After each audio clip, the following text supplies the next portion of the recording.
The lights on. I was down on my luck and you ain't give a fuck. I was just trying to keep me the lights on. But I never gave up, I just had to come up. Picture me rolling like Nikon. My whole life has changed. I got racks on. What you need, blow back on it. Spend 10K up. What's good? What's good, YouTube? Back in the video here, you know what I'm saying? And I talked about these people before, but I was able to do a video on them because it was like 30 minutes long, and you know what I'm saying? But this is Captain America Endgame mystery finally confirmed. So if y'all watch Endgame, y'all know that Captain America went back in time, but he stayed there and came back to them as an old man. But we don't know what really happened to them. You know, they do research and like watch all the movies like twice over, 6 overs, like they watch like that on a daily basis. You feel me? And then they did like they look at the writers, the people who make it, and the producers. Look at their interviews. They try to email them sometimes. You know, basically get all the insights in it and tell people like me and watch it. But I'm gonna react to it, so be like, hey, you know what I'm saying? So we all can watch it as fans. You feel me? For all that being said, let's get right into it, bro. Because personally, I believe that Captain America, like I don't even know.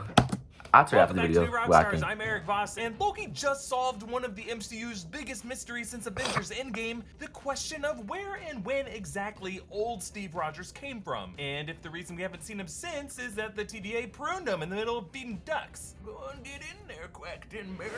Did he live his second life in the background of the MCU we've been watching, as the Endgame screenwriters claim? Or did going back to 1949 with Peggy Carter create a branch timeline, as the Endgame directors say? Who's really running this cinematic universe? The nerds with the whiteboards or the broken bros and ball caps? Turns out it's whoever makes the next thing, to which Kevin Feige says, sure, that works. Loki director Kate Herron just provided the clearest explanation yet of Cap's actual fate and current status in the MCU, at least according to the TVA timeline logic of Loki, which Marvel Studios seems to be holding sacred. And before we begin, this video is brought to Tools and Analytics. Squarespace is the all-in-one platform to build a beautiful online presence and to run your business. Kate Herron said in an interview that either way, Steve and Peggy were living in a branch timeline. No debate there. But really the question is whether or not that branch timeline was pruned. She said optimistic fans could argue that Steve and Peggy's branch wasn't so severe and maybe it didn't need to be pruned. But she went on to say that in her mind, and according to the logic of the TVA, Steve and Peggy probably were pruned. Yikes. Scratch that it's been a long time record and crank up the Imogen heap. What you say?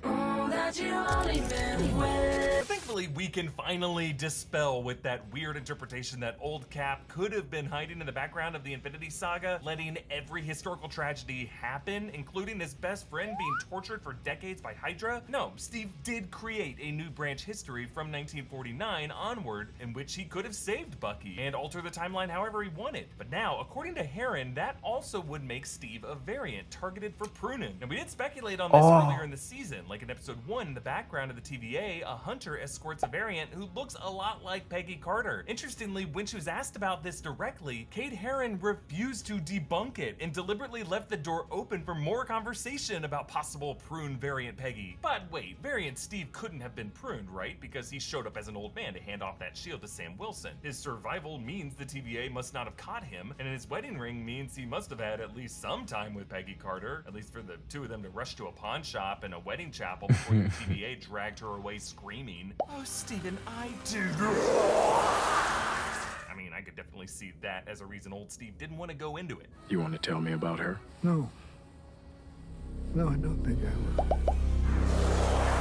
This is where things get more confusing, because according to He Who Remains, the TVA was created to prune only the branch timelines that would lead to the rise of a rival Kang. That would help explain why there are so many alternate Lokis who lived varying lengths of lives before random mistakes got them pruned. Now, if that throws you, I'll refer you back to my bundle of strands interpretation of the sacred timeline, that it's not one timeline, it's really a coil of alternate strands looped back upon themselves endlessly, and they don't interfere with each other, with every universal cycle ending with a big crunch and then resetting with a big bang, like Bang, now we're on a Sylvie loop. Bang, now we're on a Gator loop, etc. Now, Heron complicates it by saying Steve and Peggy should have been pruned for merely existing together, unless the implication is that every unplanned branch from the curated timeline would inevitably lead to a Kang. It's also possible that Steve and Peggy's union was the Nexus event that led to the rise of the Kang in that timeline, similar to how Loki and Sylvie's union was their Nexus event. You could even extrapolate that variants sharing knowledge would lead to futures where Nathaniel Richards would be more likely to unlock the secrets of time and transdimensional travel. But I like to simplify it as Kang hates love. Look, I love crafting these theories about where the MCU might be heading. Maybe you love carving rocket raccoons out of ice and you need a website to share your work with the world. Well, Squarespace is an all-in-one platform to build a beautiful online presence and let the world see your frozen trash pandas. Squarespace lets you present members-only gated content, connect your social media accounts, present video content, and all the other cool features to give you a super effective, super functional website for your hobby or your business. You can collect the emails of fellow Ice Guardians of the Galaxy enthusiasts and send custom newsletters. Squarespace will even sell you a URL. Head to squarespace.com for a free trial, and when you're ready to launch, go to squarespace.com/newrockstars to save 10% off your first purchase of a website or a domain. That's squarespace.com/newrockstars for 10% off your first purchase of a website or a domain. So again, let's ask, if old Steve Rogers was a variant targeted for pruning by the TVA, how did he get away from them and age into an old man by the end of Endgame? There are three possibilities at least. First theory, as Heron suggested in her interview, the optimist's view, that maybe Steve and Peggy's branch timeline was just harmless enough for the TVA to leave them alone.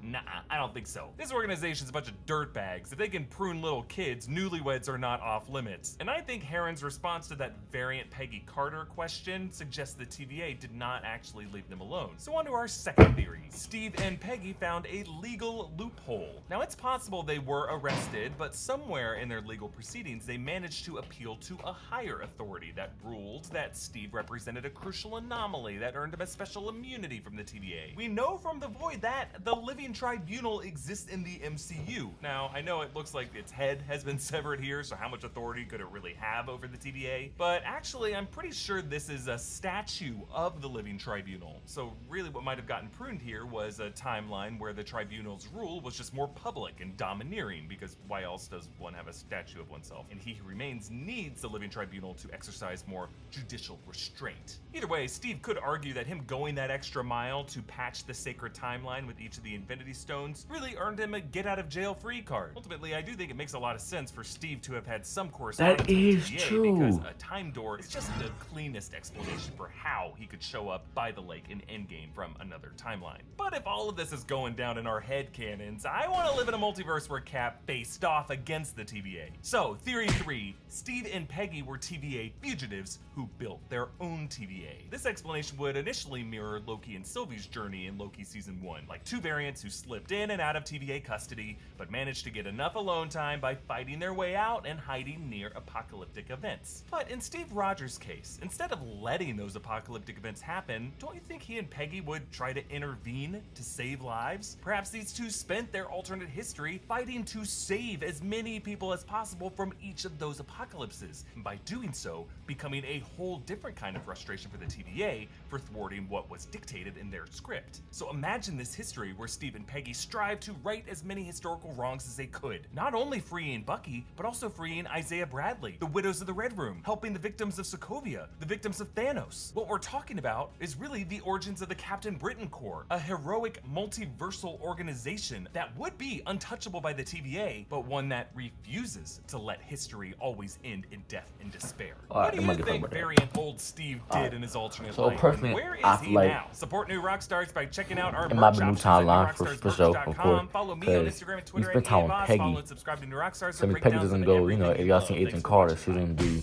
any of that. She might, but like, it'd be way more different.